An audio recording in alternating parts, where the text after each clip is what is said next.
ರಾಜ್ಯದಲ್ಲಿ ಸಾಮಾಜಿಕ ಆರ್ಥಿಕ ಶೈಕ್ಷಣಿಕ ಸಮೀಕ್ಷೆ ಇದೆಯಲ್ಲ, ಇದು ಸಾಮಾಜಿಕ ಶೈಕ್ಷಣಿಕ ಗೊಂದಲ ವಿಚಾರಕ್ಕೆ ಸಂಬಂಧಪಟ್ಟಂತೆ ಹಿಂದುಳಿದ ವರ್ಗಗಳ ಕಲ್ಯಾಣ ಸಚಿವ ಶಿವರಾಜ್ ತಂಗಡಿಗೆ ಪ್ರತಿಕ್ರಿಯೆ ಕೊಟ್ಟಿದ್ದಾರೆ. ಈ ವಿಚಾರಕ್ಕೆ ಸಂಬಂಧಪಟ್ಟಂತೆ ಅಧಿಕಾರಿಗಳ ಸಭೆ ಕರೆದಿದ್ದೇನೆ, ಎಲ್ಲ ಗೊಂದಲಗಳನ್ನು ಸರಿಪಡಿಸ್ತೇನೆ ಅಂತ ಹೇಳಿದ್ದಾರೆ ಶಿವರಾಜ್ ತಂಗಡಿ. ನಿಗದಿತ ಅವಧಿಯಲ್ಲಿ ಸಮೀಕ್ಷಾ ಕಾರ್ಯ ನಡೆಯುತ್ತೆ, ಸರ್ವರ್ ಸಮಸ್ಯೆಯನ್ನು ಕೂಡ ಸರಿಪಡಿಸ್ತೇವೆ. ಇವತ್ತು ಅಥವಾ ನಾಳೆ ಎಲ್ಲವೂ ಕೂಡ ಸರಿ ಹೋಗಲಿದೆ. ಹೈಕೋರ್ಟ್ ಆದೇಶ ಏನು ಬರುತ್ತೋ ನೋಡೋಣ, ಅಕ್ಟೋಬರ್ 7ರವರೆಗೆ ನೋಡಿ ವಿಸ್ತರಣೆ ಮಾಡಿ ನೋಡೋಣ ಅಂತ ಹೇಳಿದ್ದಾರೆ. ಒಕ್ಕಲಿಗ ಲಿಂಗಾಯತ ಮುಖಂಡರಿಂದ ಖರ್ಗೆ ಭೇಟಿ ಬಗ್ಗೆ ನನಗೆ ಮಾಹಿತಿ ಇಲ್ಲ, ಹೈಕಮಾಂಡ್ ನಾಯಕರು ಏನಾದರೂ ಇದ್ದರೆ ಮುಖ್ಯಮಂತ್ರಿ ಅವರಿಗೆ ತಿಳಿಸ್ತಾರೆ ಅಂತ ಶಿವರಾಜ್ ತಂಗಡಿಗೆ ಹೇಳಿದ್ದಾರೆ. ಈಗ ಅಲ್ಲಿಗೆ ಹೊರಟಿದ್ದೀನಿ, ಮಾಡ್ತೀವಿ, ಎಲ್ಲದನ್ನು ಸರಿ ಮಾಡ್ತೀವಿ, ಏನು ತೊಂದರೆ ಇಲ್ಲ. ನಾವು ಟೆಂಟೇಟಿವ್ ಡೇಟ್ ಏನು ಇಟ್ಕೊಂಡ್ತೀವಿ ಆ ಡೇಟ್ನೊಳಗೆ ಸರ್ವೆ ಮಾಡ್ಕೊಂಬಂತ ಮುಗಿಸುವಂಥ ಕೆಲಸವನ್ನು ಮಾಡ್ತೀವಿ.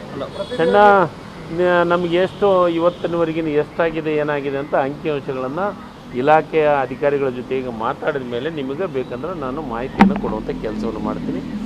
ಏನು ಸಣ್ಣ ಪುಟ್ಟ ಗೊಂದಲಗಳು ಇರ್ತಾವೆ, ಏನೋ ಅಂದರೆ ಇದು ಏನು ನಮ್ಮ ಆನ್ಲೈನ್ದೊಳಗೆ ಇರೋದ್ರಿಂದ ಕೆಲವೊಂದಿಷ್ಟು ಏನೋ ನಮ್ಮ ಇದರೊಳಗೆ ಸರ್ವರ್ ಸಮಸ್ಯೆ ಆಗ್ತದೆ.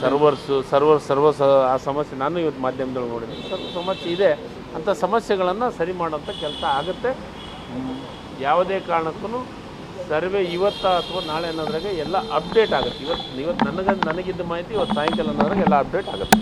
ಕೋರ್ಟ್ ವಿಚಾರದೊಳಗೆ ನಾನೇನು ಮಾತಾಡೋಕ್ಕಾಗಲ್ಲ. ಕೋರ್ಟಿನೊಳಗೆ ಯಾರ್ಯಾರು ಹೋಗಿದ್ದಾರೆ ಅವರಿಗೆ ಅದು ಏನು ಬರ್ತೈತೆ ಆದೇಶ ಅದ್ರ ಬಗ್ಗೆ ನಿರ್ಧಾರ ಮಾಡ್ತೀವಿ. ಈಗ ನಾವು ಕೋರ್ಟಿನ ಬಗ್ಗೆ ನಾನು ಎಂಟರ್ಪ್ರಿನೆನ್ಸ್ ಆಗಿ ಏನು ಮಾತಾಡೋಂಥ ಪ್ರಶ್ನೆ ಬರೋದಿಲ್ಲ.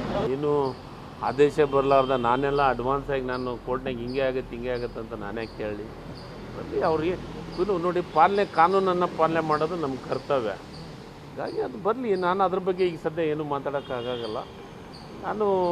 ನಮ್ಮ ಡ್ಯೂಟಿ ನಾವು ಮಾಡ್ತಾಯಿದ್ದೀವಿ. ಈಗ ಅಧಿಕಾರಿಗಳನ್ನ ಕರೆದು ಸಭೆ ಮಾಡಿ ಮತ್ತೆ ಅದಕ್ಕೆ ಅಪ್ಡೇಟ್ ಮಾಡೋಕ್ಕೆ ಏನೇನು ಮಾಡಬೇಕಾಗೈತೆ ಅದನ್ನು ಮಾಡ್ತಾಯಿದ್ದೀನಿ. ಇವತ್ತು ನಾನು ನಿನ್ನೆವರೆಗೂ ದಸರಾ ಅದರೊಳಗಿದ್ವಿ ಮೈಸೂರದೊಳಗೆ. ನಿನ್ನೆ ರಾತ್ರಿ ಬಂದಿದ್ದೀನಿ. ಇವತ್ತು ನಾನು ಮತ್ತೆ ಮೀಟಿಂಗ್ ತೊಗೊತಾ ಇದ್ದೀನಿ. ಈಗ ಅಲ್ಲೇ ಹೋಗ್ತಾಯಿದ್ವಿ. ಹಿಂದುಳಿದ ವರ್ಗದ ಇಲಾಖೆ ಸಭೆಯನ್ನು ಮಾಡ್ತಾಯಿದ್ವಿ. ಈಗ ಅಕ್ಟೋಬರ್ 7ರವರೆಗೂ ಮಾಡಿದ್ದೀವಿ. ಆಮೇಲೆ ಮುಂದೆ ನೋಡೋಣ. ಈಗ ವಿಸ್ತರಣೆ ಮಾಡ್ತೀವಿ ಬಿಡ್ತೀವಿ ಅನ್ನೋದನ್ನು ಈ ಸದ್ಯ ಚರ್ಚೆ ಮಾಡೋಂಥ ಇರಲಿ. ಅದು ಸರ್ವೆ ಸರಿ ಆಗಂಗೆ ಮಾಡೋಣ. ಎಲ್ಲ ಸಮಾಜದವರಿಗೆ ಪ್ರೀತಿ ವಿಶ್ವಾಸದಿಂದ ಇರೋ ರೀತಿ ಒಳಗೆ ಅವ್ರಿಗೆ ಸರಿಯಾಗೋದ್ರೊಳಗೆ ಮನಸ್ಸಿಗೆ ಪೂರ್ತಿ ತೃಪ್ತಿ ಆಗೋವರೆಗೆ ಸರ್ವೆ ಮಾಡೋಣ.